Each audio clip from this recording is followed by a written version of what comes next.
Hello, this is Dr. D, and today we are going to talk about cardiac output of the cardiovascular system. All right, so what is cardiac output? Cardiac output is stroke volume times heart rate. What is stroke volume? Definition of stroke volume is volume of the blood ejected by the left ventricle into the aorta. All right. So here the average cardiac output is about 5.25 liters per minute. I do not want you to know this number. I will not be asking you. And here, how do you increase cardiac output? You increase cardiac output by what? By increasing heart rate, right? So if you can increase heart rate or you can increase the stroke volume, in both the cases, cardiac output will increase. All right, so stress, exercise, etc. will increase this. Now this is important. What is the regulation of cardiac output? So what are the factors that affect stroke volume? Got to know this. First one is preload, second one is contractility, third one is afterload. What is preload? How much the ventricle walls are stretched before the heart contracts. All right. Now here this is called pre-stretching. If what it says is, if there's a little bit of pre-stretching, how do you talk or think of pre-stretching?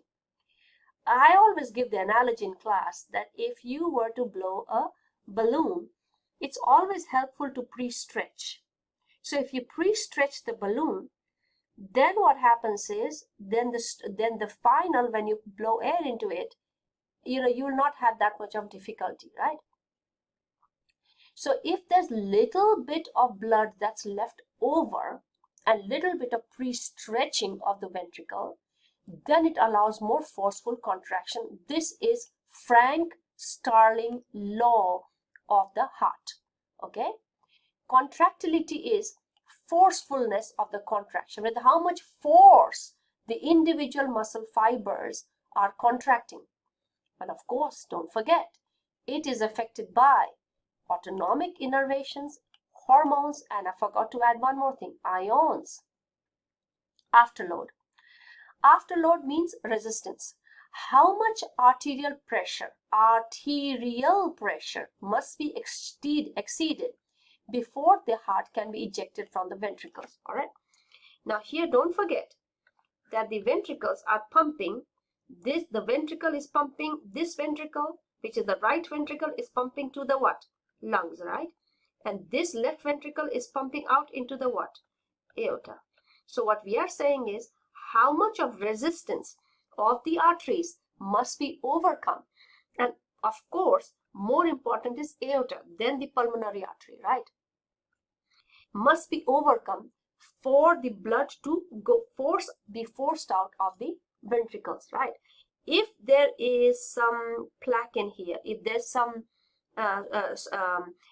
cholesterol deposit in here, not allowing the blood to go out of the ventricle into the aorta, that means there's excess amount of afterload. Clear? All right. So let's see one by one. It says preload. Remember what I just said. Preload is the pre-stretching. All right. So if there's more stretching, then more force of contraction. Stroke volume, and we talked about contractility. Contractility is increased force of contraction. If you want to increase contractility, you want to increase what? Calcium ions. You want to increase sympathetic, innervate the sympathetic division. You want to produce more hormones. What are these? Are the stress hormones. Epinephrine, norepinephrine, also T3, T4. Okay, they will increase contractility. All these stress hormones are going to increase contractility. Decreased contractility is, of course, inhibition of sympathetic nervous system. Low oxygen, acidosis, anesthetics. Increase potassium. If there's more potassium, it is going to interfere with action potential, right? So if there's no action potential, what's going to happen? The heart is not going to work. and calcium blockers. These are calcium channel blockers. So for that, again, look at your action potential. You notice that spike in that action potential, the further depolarizing because of calcium. Now, if calcium channels are blocked, less calcium enters, less depolarizing, less of the peak, and therefore less contractility. All right. Afterload is, remember what we said was, if there's higher arterial pressure, there'll be more afterload. If there's more afterload, then stroke volume will decrease. And mostly it is caused by the narrowing of the arteries. Have to know this term, atherosclerosis. There's the plaques because of the cholesterol. Congestive heart failure is a very serious condition where the heart just refuses to work, period. And this is because of persistent, very long-term artery disease, long-term high blood pressure, multiple myocardial infarction, or sometimes even one heart attack can cause a heart failure. All right. Some people are lucky. They live through many heart attacks before they actually die of heart failure. And then there's valve disorder. All right. So the left ventricle failure will result in less blood out to the systemic. Blood will back up in the lungs and you'll die of suffocation. If there's right ventricle failure, there's less blood to the lungs. And what happens is there will be swelling seen in the feet and ankles. So if you are waking up with thick swelling, then obviously the right ventricle is failing. Do you understand this? All right. Heart rate regulation, we talked about this before. We said that the heart rate regulation is in the medulla oblongata. And don't forget that there's a control center, right? So here there's a control center in the medulla oblongata. And the medulla oblongata is innervated. That means it is told about the heart rate by who? By the receptors. So then there are proprioceptors, all right? Then there are the chemoreceptors, and there are the baroreceptors.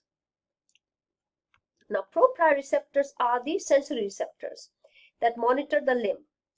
Chemoreceptors, blood chemistry, and baroreceptors are the ones that will monitor the pressure.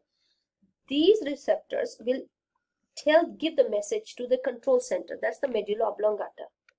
The medulla oblongata has workers. Who are the workers? There are two workers, right? We talked about that. The sympathetic and the parasympathetic. Sympathetic will increase heart rate. Parasympathetic will decrease heart rate. And if heart rate changes, what will happen to the stroke volume? It will increase or decrease. We know this, yes? All right. So here, we talked about this. Hormonal regulation, we talked about the adrenal hormones.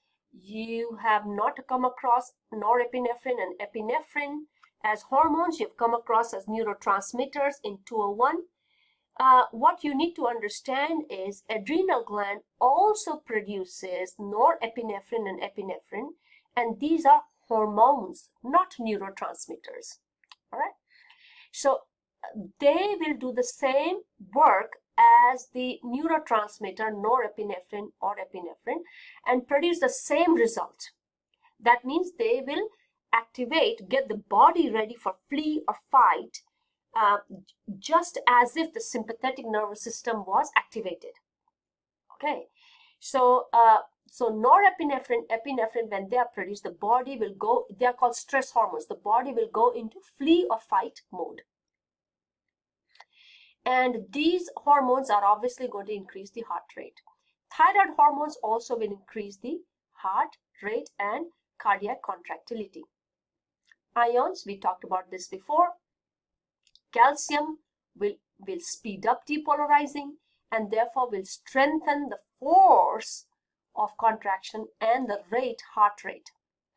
Potassium will slow down action potential generation. It will interfere and therefore the heart rate will slow down, will come down. All right. The other factors is age, physical fitness, and body temperature. You can look at that.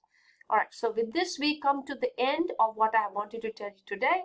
We'll continue with the blood vessels, which is the next part of the cardiovascular in the next presentation. I thank you for listening to me. If there are questions or concerns, please reach out to me. Thank you. Have a good day.